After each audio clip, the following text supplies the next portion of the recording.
Praise the lord, హల్లెలూయా. మన ప్రభు రక్షకుడు నజరేయుడైన యేసు నామమున పేరిట మీ అందరికీ వందనాలు తెలియజేస్తున్నాను.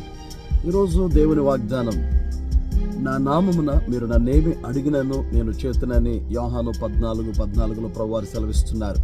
దేని బిడ్డలారా, యేసు నామములో ప్రభువారు మన ప్రార్థనలు ఆలకించాలంటే మొదటిగా మనము దేవుని యందు విశ్వాసం ఉంచాలి. యోహాను 1:12. రెండవదిగా దేవుని నామాన్ని ఘనపరచువారిగా మనం జీవించాలి. అపోస్తలుల కార్యములు 9:17. మూడవదిగా దేవుని నామమునందు మనము భయభక్తులు కలిగి ఆయన సేవిస్తూ జీవించినప్పుడు ప్రకటన 11:16 ప్రకారం దేవుడు మన ప్రార్థనలకి సమయోచితమైన జవాబులు ఇస్తాడు. మరి సమయోచితమైనటువంటి ఆలోచనలు ఇస్తాడు.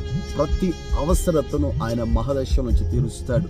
ఈరోజు బహుశా అక్కర్లు ఉన్నావేమో, సమస్యలు ఉన్నావేమో, దేవుడిని ప్రార్థనలు ఆలకించబోతున్నాడు. దేవుని అందులో భయభక్తులు కలిగి జీవించండి, సేవించండి, ఆరాధించండి. మీ గాడ్ బ్లెస్.